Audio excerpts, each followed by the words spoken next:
So, if we were to do it in English, but there is no sound. So we'll not do it in English. On va passer en français, j'ai l'impression. Oops. So the main thing in English to understand is the. Hibernate is Hibernate.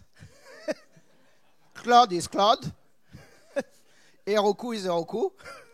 And database is database. Database, sorry. Anyway. Bon, on va vous le faire en français du coup. Oui, voilà. Désolé les trois personnes. Sorry about the three French, non-French people. What are you doing here anyway?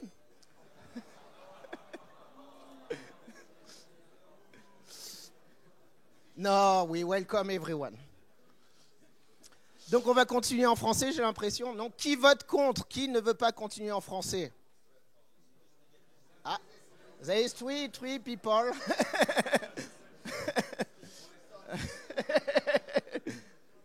What do we do? Non, c'est plus simple. C'est plus. Ouais, déjà, on parle beaucoup d'économie, c'est bien sûr. Si on simplifie les choses. Il y en a trois quand même. Hein. Non, ça fait trois. So Stéphane doesn't agree with my accent. So. Donc pour ceux qui ne me connaissent pas, moi je m'appelle Quentin Adam, je dirige une boîte qui s'appelle Clever Cloud. Et on automatise les déploiements, que ce soit sur vos infras ou sur les infras des autres ou sur les nôtres. Et toi Nicolas? Eh ben moi je travaille presque pour Clever Cloud. J'ai une boîte de société de services aux Pays-Bas. Vous connaissez les Pays-Bas? C'est le pays du fromage. Et c'est une société de services qui va bientôt être acquérir. Tu vas l'acquérir, non, bientôt, je pense. De toute façon, en ce moment, les sociétés de services sont à vendre, non? C'est pas ça le... Non. Bref, commençons. Donc, en fait, on a choisi de vous parler d'inaction. C'est quelque chose qui nous touche tous les jours, n'est-ce pas? Le coût de l'inaction. Qu'est-ce que c'est? Vous allez être inactif pendant 1 heure, par exemple. Maintenant. Ah non, c'est 40 minutes, on m'a dit. Oui. Faut qu'on surveille là. Et donc, en fait, on va vous parler d'inaction et quelles sont les conséquences d'une inaction. En fait, ce qui est très intéressant, c'est de se rendre compte qu'il y a un certain nombre de décisions qui ont été fameuses dans le monde. Et par exemple, Ken Olsen, qui est le président de la Digital Equipment Corporation, a dit en 1977, il n'y a absolument aucune raison pour laquelle quelqu'un voudrait un ordinateur chez lui. Qui n'a pas d'ordinateur chez lui? Ah, personne. La situation est surprenante. C'est fou. Et donc, on va vous donner quelques exemples de compagnies qui vivaient sur leurs acquis et en fait n'ont pas vu venir les changements. Kodak est très connu pour ça. Hein. C'était les rois de l'argentique, en fait, à ne pas confondre avec argentique et AI, on en parlera plus tard, ça. C'est donc, ils faisaient des caméras qui n'étaient pas digitales et ils ont pourtant, chez eux, produit les premières caméras digitales, mais ils ont dit, oh, ça ne va pas être très utile, cette histoire. Qui savait que en fait, c'était Kodak qui avait inventé l'appareil photo digital? C'est quand même prodigieux. Les mecs inventent l'appareil photo digital et réussissent à se tirer une balle dans le pied en ne le faisant pas. Mais est-ce que c'est arrivé d'autres fois? Est-ce que vous avez entendu parler de Xerox? Xerox, les mecs faisaient des polycopieurs. Ils ont inventé le réseau et l'interface graphique. Vous voyez leur position aujourd'hui dans le marché de l'IT? Ils font toujours des photocopieurs, d'ailleurs. Parce que, et pourquoi? Parce que comme d'hab, tu as toujours les mêmes choses. C'est-à-dire que tu as des gens qui te disent qu'il faut mettre de l'argent en R&D, donc que ce soit Kodak ou Xerox, ils mettent de l'argent en R&D, ils ont un centre de R&D. Donc là, en plus, Xerox, le centre de R&D, il était à Palo Alto. Xerox était dirigé depuis la côte est des États-Unis, c'est loin. Et c'est bien qu'ils s'amusent, mais sous-entendu, personne ici est pour révolutionner le business de la boîte. Si quand tu t'appelles Kodak, tu veux réellement prendre l'inspiration du digital, tu es obligé de retourner la boîte en quelques années. Si tu t'appelles Xerox, tu veux prendre l'inspiration de l'interface graphique, du réseau et de l'informatique, tu retournes la boîte. Or là, en fait, il n'y a pas de sponsorship en interne, il n'y a pas de plus-value au truc qui a été inventé. Et, en fait, on n'est pas capable de le gérer. Autre société très fameuse, Blockbuster, qui avait des cassettes vidéo qui louaient des cassettes vidéo. Et donc, tout le monde allait à Blockbuster. Hein, ils ont dit, oh bah non, on ne changera jamais. Hein. Netflix, qu'est-ce que c'est que cette histoire? Non, non. Et donc, ils ont raté un partnership énorme avec Netflix. Et Blockbuster, maintenant, se retrouve fermé, n'est-ce pas? Et donc, en fait, ce sont petits exemples, on en a d'autres après, mais tout ça pour vous introduire en fait que l'inaction a un coût. Et souvent, le coût, c'est que vous n'êtes plus capable, vous êtes dans votre place de confort, zone de confort, etc. Et vous n'êtes plus capable de suivre après. Et donc, vos challengers vous doublent et en fait, vous disparaissez. Et pour ça, il y a un truc qu'il faut comprendre, c'est la différence fondamentale qu'il y a entre l'activité et votre raison d'être. L'activité de Kodak, c'est de fabriquer des films argentiques et des appareils photo et de développer des films argentiques et de fournir ça. Sa raison d'être, c'est de fournir des moyens aux gens de faire des photos. En fait, à un moment donné, il faut être capable de définir quelle est ta raison d'être et quelle est ton activité. L'activité de Facebook, c'est de détruire la démocratie en utilisant des pubs, etc. Mais sa raison d'être, à la base, c'était rapprocher les gens et savoir si la meuf là-bas, elle était dispo pour niquer sur le campus. C'était ça, en fait, la raison d'être de Facebook à la base. Et on est face à une boîte qui va mal parce que son activité et sa raison d'être ne sont plus alignées. Il y a énormément d'entreprises dont l'activité et la raison d'être ne sont pas alignées. Il y a une seule chose qui est sûre dans notre monde, quand tu désalignes ta raison d'être et ton activité, ça finira très mal. Parce qu'en général, ta raison d'être, elle a des moyens techniques sous-jacents qui vont évoluer avec le temps. Et ton activité, c'est ces moyens techniques sous-jacents. Si tu n'es pas capable de retourner ce que tu fais, en fait, tu ne vas pas être capable de suivre et de te mettre à jour. Et ça, c'est très important. Et donc, quand vous avez l'impression de ramer à contre-courant, c'est probablement que vous êtes en train de désaligner cette chose-là. Et ce qui se passe, c'est que tu vas te retrouver avec des gens qui sont enterrés dans une day-to-day routine. En clair, les mecs de chez Kodak, ils avaient des problèmes industriels tous les jours. Hein, parce que gérer des usines argentiques, c'est des livraisons de produits chimiques qui n'arrivent pas en temps et en heure, c'est des problèmes à la con. En fait, tu as toujours des problèmes que tu dois résoudre et tu passes ta vie à résoudre tes problèmes à la con et tu ne te rends pas compte que le monde est en train de changer pendant que tu t'occupes de tes problèmes à la con. Et en fait, tes problèmes à la con sont ta zone de confort. Tu es dans ce truc-là. Et tu règles tes problèmes à la con dans ta zone de confort et tu n'en sors pas. Et donc, un autre exemple, hein, BlackBerry qui était vraiment tout devant, parce qu'ils avaient inventé quand même un moyen de communication énorme. C'est-à-dire que tout le monde envoyait des textos, etc., des emails. C'était assez révolutionnaire à l'époque. Ils n'ont pas vu l'iPhone arriver. Et même chose. Donc, ils se sont reposés sur leurs acquis et ils n'ont pas su évoluer, en fait. Un bon exemple aussi, c'est tout ce qui est software defined vehicle. Donc, on en parle énormément avec les véhicules électriques. Qu'est-ce que c'est? En fait, c'est des véhicules qui sont comme des iPhones. Ils sont connectés en permanence, sont censés être mis à jour, etc. Et on voit bien que les Européens, surtout Volkswagen, Renault, on va dire Renault pour les Français, Peugeot, n'arrivent plus à évoluer, n'arrivent plus à suivre. Pourquoi? Parce qu'ils savent faire une seule chose, ils n'arrivent pas à évoluer. Normalement, leur objectif, leur raison d'être serait de donner des voitures et on leur demande de connecter et en fait ils savent plus s'adapter, ils savent faire une voiture mais ils savent pas faire des voitures connectées. Et ça c'est très important parce que là vous avez un exemple typique de purpose versus activity. La raison d'être d'une boîte qui fabrique des voitures, c'est de te permettre de te transporter. Son activité, c'est d'être motoriste, etc. Tu as à peu près 1600 pièces dans une baume de voiture, c'est extrêmement gros. Une voiture électrique, c'est 450 pièces, je crois. Et puis ce que tu mets à l'intérieur n'a plus rien à voir. Et donc, en fait, tu te retrouves avec des gens qui vont défendre leur activité. Puis quand je dis des gens, ce n'est pas seulement les boîtes. Hein. En général, c'est les syndicats qui ne veulent pas changer, la dépollution des sites que ça inclut. Enfin, il faut shifter.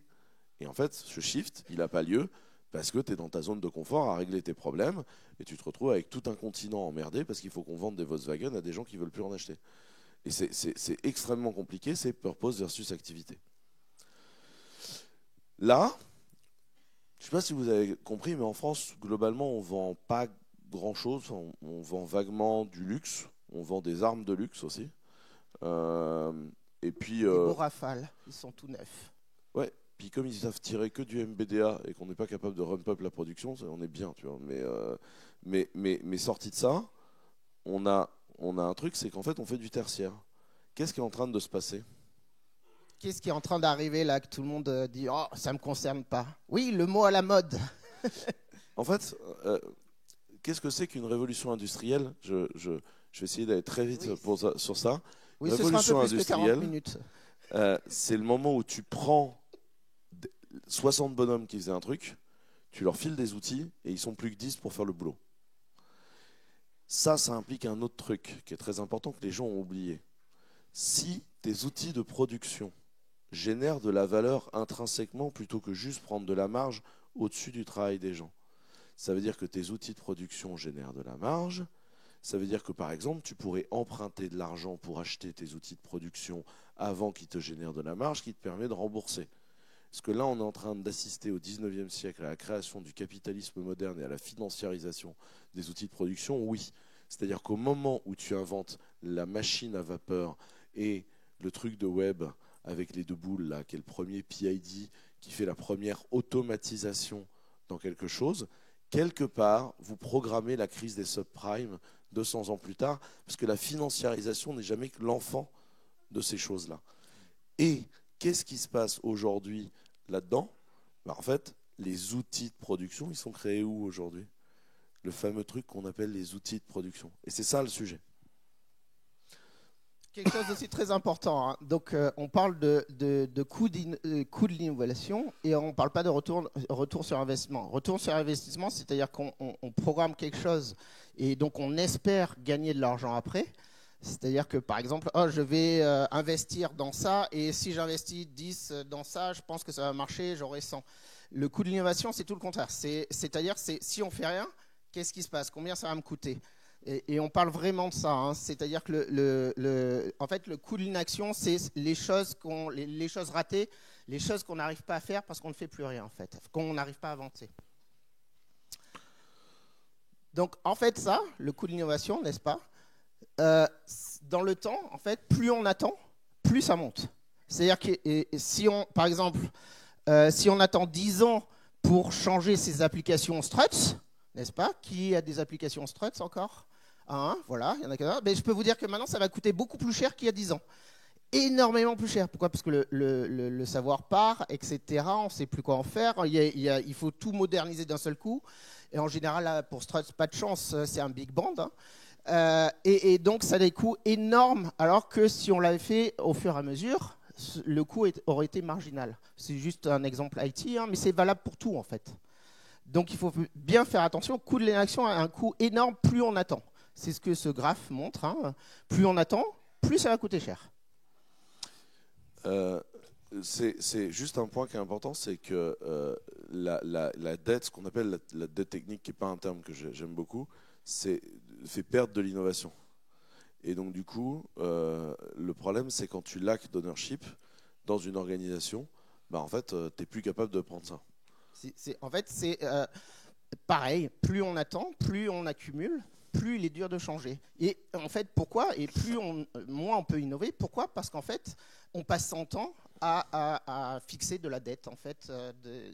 Parce qu'on a, et c'est pas de l'investissement, hein, c'est parce qu'on a dit non, on ne fait rien. Si on avait fait quelque chose, on aurait été beaucoup plus vite après.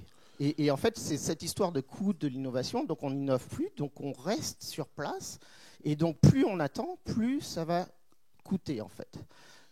C'est exactement comme ce pote qui est dans une boîte où il te dit tous les jours que c'est une boîte de merde et qu'il n'est pas heureux et qui n'en change pas.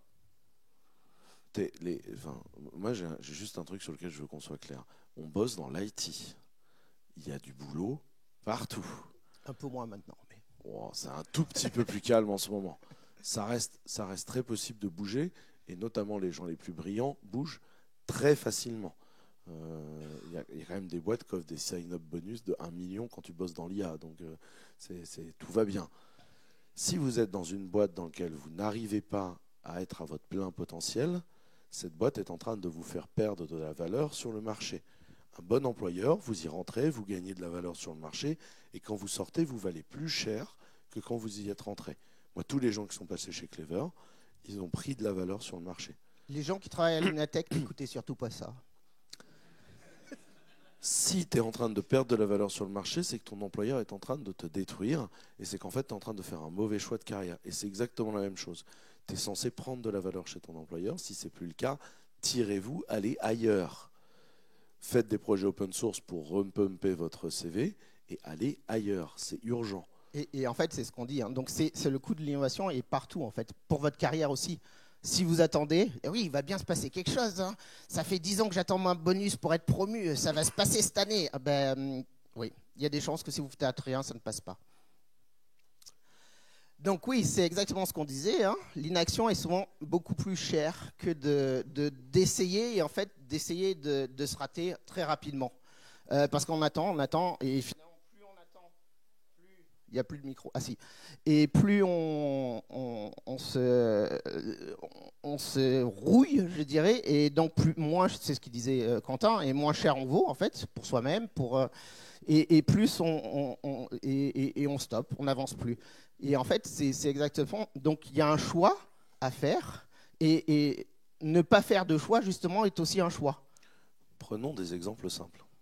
Par exemple, l'IT est en train de changer la façon dont fonctionne notre société, notre technologie, notre économie, notre démocratie, la façon dont fonctionnent nos enfants. On ne sait même pas si on sera capable d'écrire avec l'IA dans 10 ans.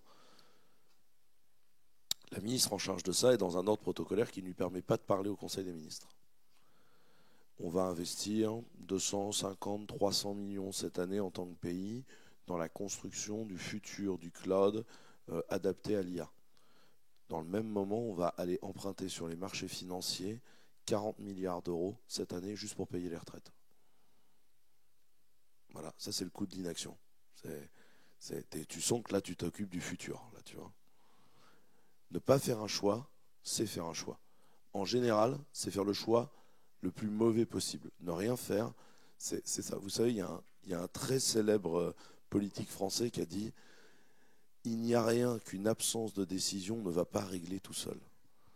Non, ça en fait, c'est laisser le reste des événements décider à ta place. Alors, j'ai donné un talk, j'ai donné un article qui s'appelle « La dette technique ». C'est un mythe au sein de l'IT labyrinthe. Il existe aussi en français. Où en fait, ce que je vous explique, c'est que la dette technique n'existe pas.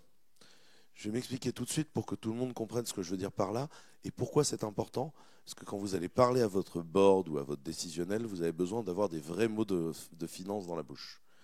Si vous avez une dette, quelqu'un doit être le créditeur. Une dette technique, il n'y a pas de créditeur. Votre technique, ce sont des lignes d'investissement. Une ligne d'investissement, elle peut être rentable ou pas rentable. Si je fais un POC en une semaine et qu'avec ce POC, je lève 40 millions d'euros pour construire le futur, mon investissement est déjà rentable. C'est un très bon investissement. Et vous savez quoi? Il est urgent de ne pas construire le produit final sur ce POC. Parce que si par exemple vous construisez un immeuble haussmannien et que vous le faites sur les fondations d'une tente de secondes, pourtant, si vous avez besoin de dormir ce soir dans quelque chose, la tente de secondes est un très bon investissement. Ça se monte vite, ça se rentabilise facilement, c'est moins cher qu'une nuit d'hôtel, ça marche. Pour autant, construire sur la tente de secondes n'est pas une bonne chose. En technologie, c'est exactement pareil. Vous avez des lignes d'investissement et il y a des bonnes lignes d'investissement, des mauvaises lignes d'investissement. Un investissement qui plonge, l'action Eurotunnel, ça ne sert à rien. C'est perdu, les gars. Il y a des trucs, c'est perdu. Ça ne sert à rien de rentabiliser trop fort les lignes de COBOL écrites sur des mainframes il y a 200 000 ans. Elles sont rentabilisées. Vous n'avez plus besoin de les rentabiliser. Si vous commencez à prendre toute votre technologie comme étant des lignes d'investissement, une ligne qui est rentable, que vous coupez, n'est pas nécessairement une mauvaise chose. Vous avez fait du profit, la vie est belle. Aujourd'hui, Clever Cloud tient sur des briques technologiques que j'ai écrites avec mes petits camarades il y a 15 ans. Leur code est rentable. C'est bon. Par contre, ça ne sert à rien de continuer à construire dessus. Donc on est parti construire à côté. Et au moment où on va swiper, tu clôtures une ligne d'investissement, ta ligne d'investissement, elle était rentable. C'est bon. Tu n'as pas besoin de continuer à vouloir l'alimenter. Vous voyez ce que je veux dire par ligne d'investissement ou pas? Tu as tes lignes, tu mets de l'argent dedans, elle est rentable, pas rentable, et vous clôturez vos lignes. Toute ligne a vocation à être clôturée. C'est très important. Parfois, il faut clôturer. Voilà, parce que en fait, il faut vous expliquer, hein, le code de Clever Cloud est écrit en Scala. Et oui, c'est dur de trouver des développeurs Scala maintenant. Alors, donc c'est maintenant rentabilisé. Le nouveau est écrit en Scala. C'est la partie dont je parle, c'est la partie J2E. Mais ça, c'est important, c'est aller lire cet article où je vous donne des notions sur comment, en fait, vous pouvez parler à votre board pour expliquer que vous n'êtes pas en train de réparer la dette technique, qui est un truc dont tous les boards se foutent, mais que vous êtes en train de faire des investissements rentables pour le futur de la société. Et ça, c'est très important. Parce que c'est comme ça que vous allez défendre les investissements du futur. Voilà, et éviter de demander une augmentation en même temps, ça ne marche pas du tout. Voilà, alors, innovation. Donc tout le monde connaît l'Europe, n'est-ce pas? En Europe, nous sommes très connus pour être des savants géniaux, avec des startups géniales. D'ailleurs, surtout la France. Dès qu'il y a une start-up, on le voit à la télé sans arrêt. Ils ont réussi à lever des sous. Et aux États-Unis, par contre, il y en a des milliers. Et eux, par contre, aux États-Unis, il y en a aussi des milliers qui se cassent la gueule tous les jours. En Europe, on a du mal justement à dire non, là, stop, on arrête, ça ne marchera pas. En général, on continue toujours. Oui, on a du mal à buter les boîtes qui ne servent plus à rien. Voilà. Et c'est vraiment une différence de mentalité. Et donc, en fait, on peut voir ça aussi, la même chose. L'Europe, en fait, ils ont peur de...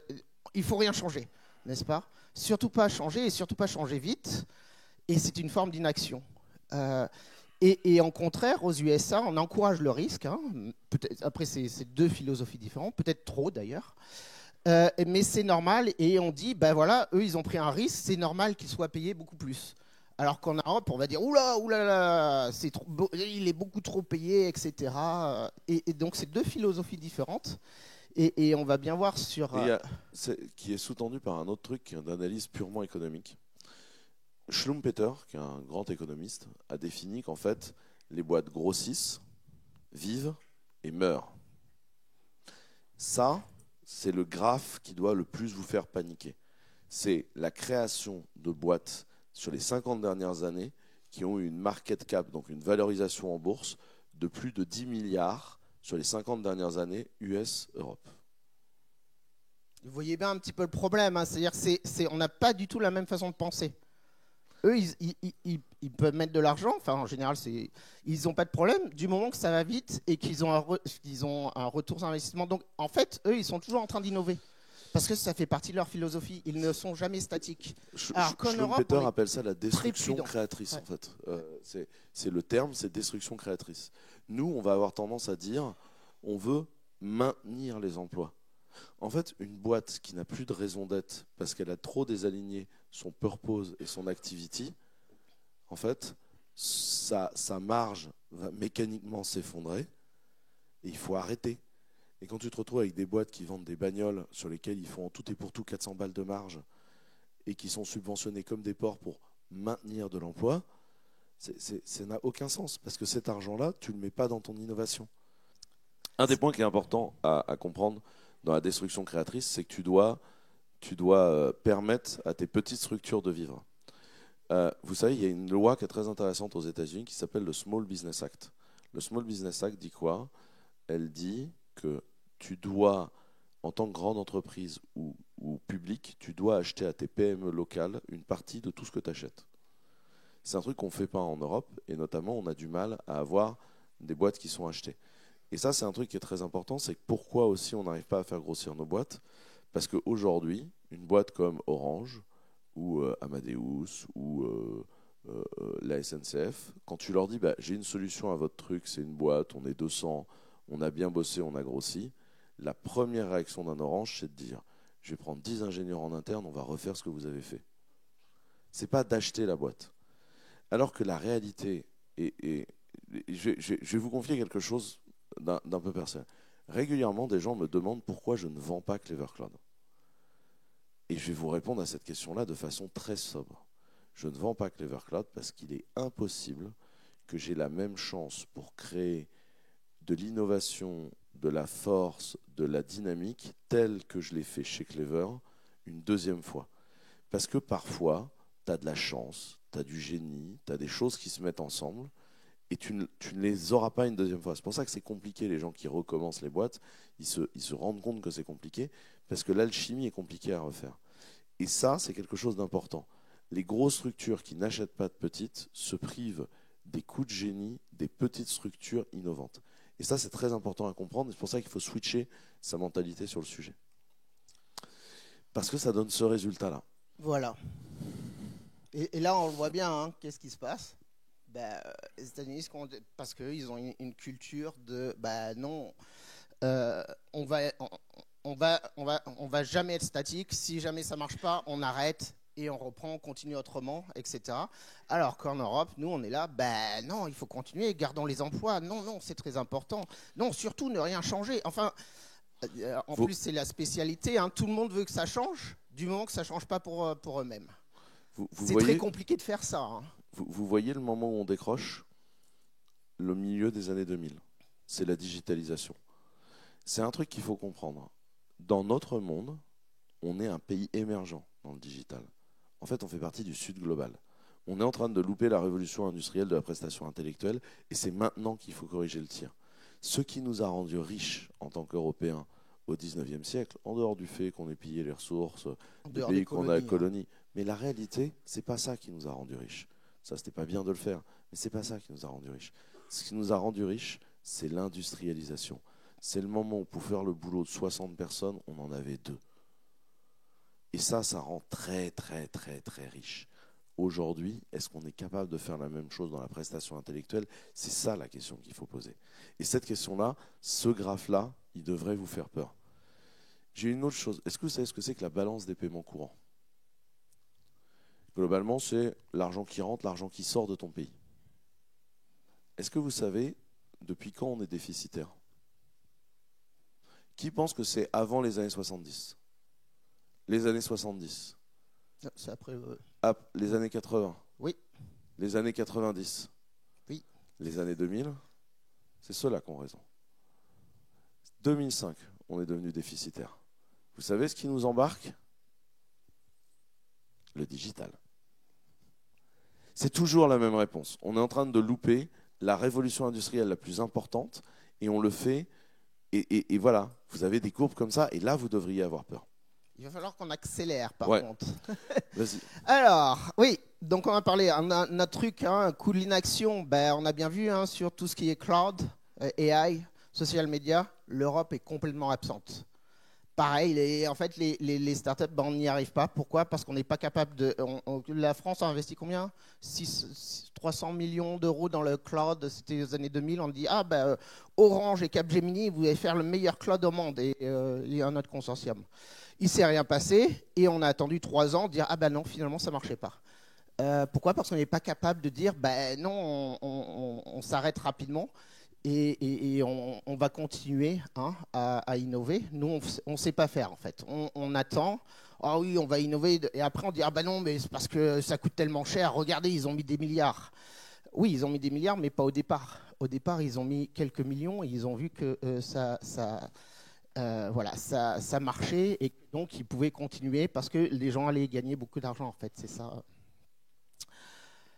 Ouais. Alors, ça, c'est une histoire qu'il faut vous raconter. Ouais.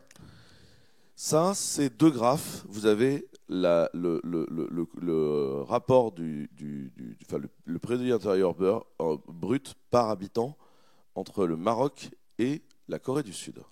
Vous vous en souvenez peut-être pas, mais dans les années 60, la Corée du Sud, ils venaient d'être ruinés par une guerre avec leurs voisins, la Corée du Nord.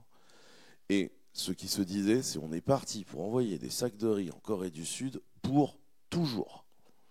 C'est le bordel. Et en fait, à peu près les mêmes tailles de pays, mêmes conditions. Il n'y a pas de ressources naturelles. Au Maroc, il y a un peu de ressources naturelles, vous avez du phosphore, mais c'est pas le Golfe, quoi. En Corée du Sud, il n'y a pas de ressources naturelles. Il y a vaguement des poissons dans la mer, mais il n'y a pas grand-chose. Vous avez à peu près les mêmes tailles de population. Il y a un peu plus de population en Corée du Sud. Voilà. Et vous avez 2 stratégies complètement différentes. La stratégie de la Corée du Sud, on met tout dans l'éducation. Et aujourd'hui, il n'y a pas un seul produit électronique manufacturé du monde où il n'y a pas un composant sud-coréen dedans. Ce qui fait leur richesse, c'est que les mecs, ils investissent tout dans l'éducation. Vous voyez qu'en fait, une politique publique, ça peut avoir un impact. Il ne faut pas croire que les politiques sont impuissants. Ça, c'est un mythe pour expliquer leur nullité. Les mecs qui viennent à la télé de dire « Ah ouais, mais c'est le reste du monde ». Non, en fait, tu vois, ça, c'est une politique publique. Corée du Sud, politique publique efficace. Et ça, c'est un truc qu'il faut retenir, c'est que tu peux avoir de l'impact, il suffit d'avoir une bonne politique à un moment donné. Le premier takeaway, c'est la vélocité. Tous les projets en France, on te dit que la vélocité, c'est pas grave. La vélocité, c'est le truc le plus important, ce qui va te permettre de gagner des parts de marché. Tu peux développer l'IA que tu veux, la meilleure aujourd'hui, il n'empêche que c'est ChatGPT aujourd'hui qui prend le marché. Et derrière ChatGPT, c'est Anthropic qui prend le marché. Et ensuite, c'est Google. Vous avez des boîtes, ils sont véloces. Parce qu'à un moment donné, il faut avancer. Et donc, le premier truc, c'est release early, release often. Je continue peut-être là-dessus. Ouais, continue. Le mec qui est là, c'est un mec qui s'appelle Ray Kurzweil. Ray Kurzweil, il a défini un truc qui s'appelle The Law of Accelerating Return. Il dit quoi? Que tout progrès technologique rapproche le progrès technologique suivant d'autant. Pourquoi c'est important? Parce que quand tu apprends la radiographie, tu seras capable d'envoyer des satellites. Parce que pour envoyer des satellites, il faudra que tu radiographies tes soudures pour pouvoir faire des fusées qui montent à haute pression et donc t'envoies des satellites. En fait, il y a plein de choses qui se font là. Quand on te dit ça a coûté des milliards de faire Microsoft Windows, c'est vrai.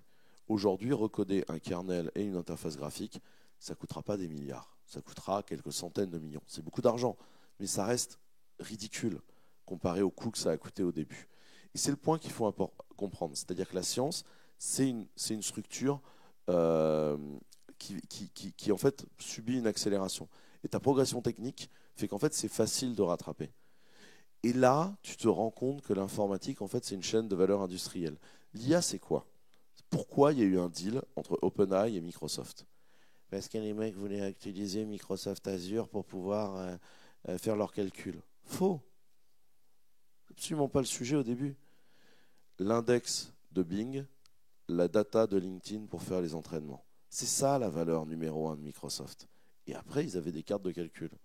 Mais ce qu'il faut comprendre, c'est que pour faire de l'IA, il te faut du calcul, du social network, des search engines, etc. Et que tu peux avoir les ingénieurs que tu veux. Si tu n'as pas le reste du montage industriel, tu ne l'as pas. Et donc quand on te dit, c'est pas grave, on va prendre la vague suivante, non, pas du tout. Ce qu'il faut, c'est investir dans toute la partie industrielle qu'on n'a pas fait pour être capable de redépasser les gens sur la suite. Est-ce que c'est possible? Confère la Corée du Sud. Et on va aller super vite parce qu'il nous reste 5 minutes. Alors, cloud service n'est pas important, ce petit sujet. Mais vous comprenez, on en a parlé un petit peu, hein, vous comprenez bien que c'est pareil, cloud service, oh là, non, il faut des milliards. En fait, non, il aurait fallu des millions au départ.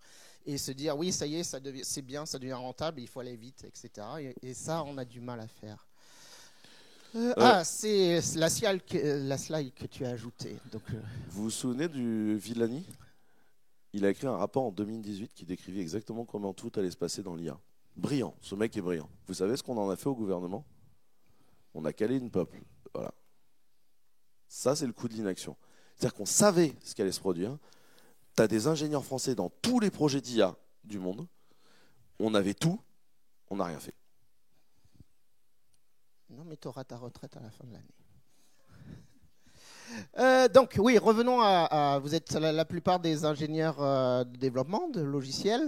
Ça veut dire aussi, dans votre vie de tous les jours, c'est important aussi, je demanderai un retour plus tard, je verrai plus tard. Non, surtout ne rien faire. Non, si on ne fait rien, il se passe rien en fait. Et votre carrière va s'arrêter et vous serez en train de vous dire demain je prendrai un café à 10h, 10h30 je vais dire bonjour à tout le monde et puis à 11h j'ouvrirai mes mails, midi, allez hop, post lunch et voilà, et donc vous répétez, ça devient une routine et vous êtes en fait dans vos zones de confort. Ça on va passer. Non mais ça c'est un truc qui est assez important. Si vous réalisez quelque chose dont vous n'êtes pas honteux, vous avez réalisé trop tard. C'est simple. Donc release early, release often. Très simple à comprendre. Réalisez des trucs. Vous poussez les machins. Poussez les machins dehors, tout le temps. Vous devez les montrer, vous devez gagner du feedback. Et même que, ne serait-ce que pour vous, hein, c'est très important aussi. Ça, on a parlé. Hein, qui utilise toujours du Struts MVC, je pense qu'il y en a quelques-uns encore. Il y a toujours beaucoup d'applications vraiment très, très vieilles. Parce qu'on n'a rien fait, on disait ben on verra plus tard, on verra plus tard. Oui, je le ferai plus tard. Et on se retrouve complètement engrainé dans le truc, pendant que d'autres personnes font du Java 24, Cloud Native, etc. Et du coup, ils avancent plus vite parce que c'est plus facile d'aller sur le marché du travail, etc. Les tech stacks, c'était compliqué à apprendre à une époque. Aujourd'hui, apprendre un nouveau langage, une nouvelle stack, c'est quelques jours, c'est hyper rapide. Arrêtez de vous focuser sur vos tech stacks, on s'en fout. La plupart du temps, je code dans des langages que je ne connais pas. Parce que tu as fait du Java I. Donc, il y a un moment, tu dois avancer, quoi. Et prenez le temps d'avancer dans des trucs que vous ne connaissez pas. Si vous arrêtez de progresser, vous êtes en train de stall, en fait. Ouais. Si vous avez fait une application JSF qui marche, je pense que vous pouvez tout faire, très franchement. Ouais, c'est donc être un bon ingénieur. Hein, c'est pas. Ah oui, il nous reste 3 minutes. C'est pas tellement au niveau de la tech, c'est plutôt comprendre le business et être capable d'apprendre très rapidement. Les technologies se renouvellent tout le temps. Et l'important, c'est de justement dire ça, c'est à peu près la même chose. Je connais, hop, je peux aller faire mieux. Et de reconnaître aussi ce qui marche pas bien, quel est le cas d'utilisation pour celui-là, etc. Mais vous savez tout ça. Ouais, technical investment. Donc investir, c'est forcément quelque chose à faire. Hein, et c'est pas seulement investir dans la tech purement, mais c'est aussi savoir comment, par exemple, je fais pour grossir mon équipe. La plupart du temps, quand on parle de scale-up, etc., les gens pensent milliers de requêtes, etc. Mais en fait, c'est très compliqué de passer de 5 à 25 personnes, par exemple, pour une équipe. C'est même impossible, il ne faudrait pas le faire. Et donc, souvent, ce qu'on voit, c'est on dit oui, on va accélérer, on met plus de personnes, et ça devient un énorme échec parce qu'on ne sait pas grossir les équipes, etc. La deuxième chose, c'est que la valeur, elle est dans l'équipe. Souvent, quand tu prends un problème, tu le prends dans un sens, et parfois, en fait, tu ne te comprends pas que le problème que tu essayes de traiter, tu le traites de la mauvaise façon. Donc tu vas écrire un soft de façon très pénible pendant longtemps qui est basé sur de très mauvaises primitives. Tu prends la même équipe, tu mets le software à la poubelle, tu leur fais recoder, ils vont le coder mais 15 fois plus vite, et ça va être le bon pattern dès le début parce que maintenant ils connaissent leurs problèmes. Et ça c'est très important. La valeur, c'est les gens, c'est ce que tu as appris sur le problème que tu essayais de résoudre. C'est ça qui fait la valeur. Vous n'imaginez pas le nombre de softs qu'on a mis 1 an à écrire chez Clever et que pour finir à la fin, on a foutu à la poubelle et on a réécrit en 15 jours. Mais ce qui est important, c'est les gens qui l'ont fait. En fait, ils sont devenus compétents à traiter le problème qu'ils essayent de traiter. Donc, ça arrive pour vous aussi. Hein, ne devenez pas ce développeur. Je fais juste mes tickets, je suis tout invisible, etc. Parce qu'en fait, ça va vous coûter de la visibilité. Et en fait, vous ne faites rien de plus que faire votre ticket. Qui est en fait une sorte de zone de confort et c'est de l'inaction quelque part. Il faut qu'on aille super vite. Oui, on passe. Oui, en fait, on vous explique que comme si vous faites ça, en fait, inaction, faites votre routine tous les jours, vous devenez invisible et vous n'allez pas faire grand-chose, quoi. Voilà, inaction, c'est pas un confort, c'est une corrosion, en fait. Et donc, vous vous transformez en développeur Rust. Voilà.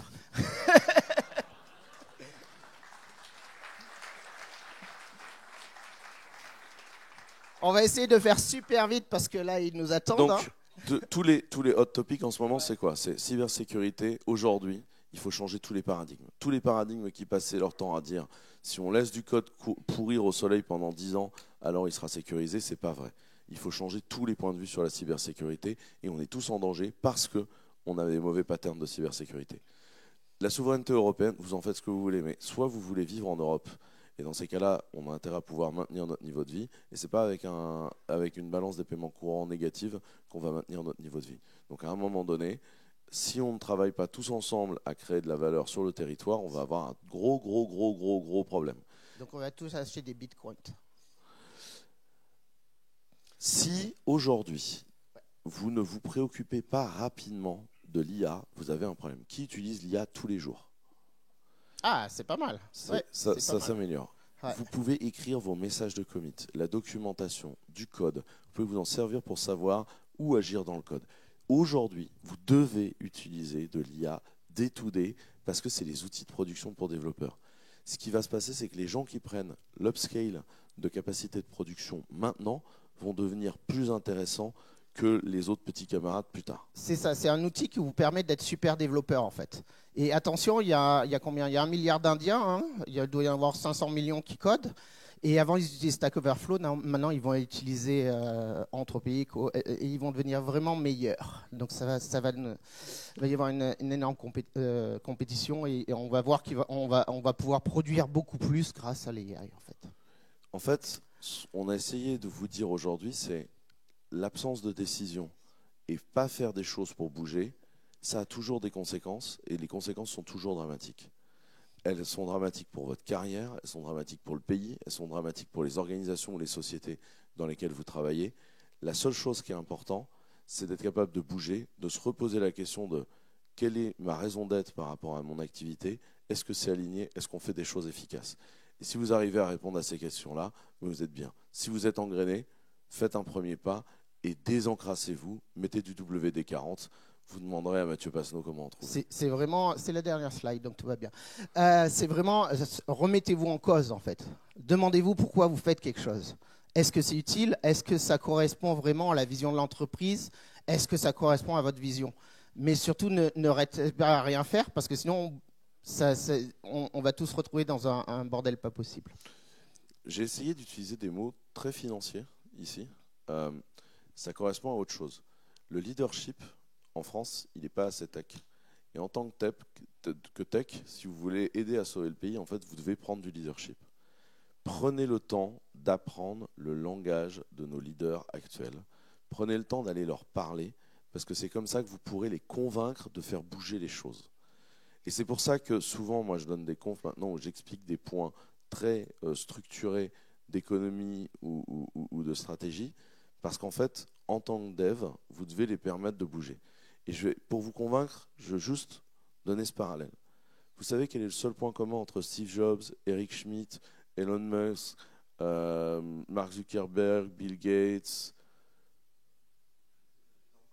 Ce sont que des ingénieurs. Tous les GAFAM sont gérés et ont été fondés par 100% d'ingénieurs. La French Tech, c'est à peu près 15% d'ingénieurs cofondateurs. C'est beaucoup d'écoles de commerce. Et là, vous voulez créer des boîtes efficaces, il faut que des techs prennent des décisions tech. Et ça, c'est un truc qui est très important, c'est que vous pouvez, de votre place, être capable d'emmener les gens à bouger dans le bon sens, parce qu'aujourd'hui, on a des défis face à nous qui sont monumentaux. Je vous remercie beaucoup pour votre attention. En parlant de bouger, je crois qu'il faut qu'on bouge.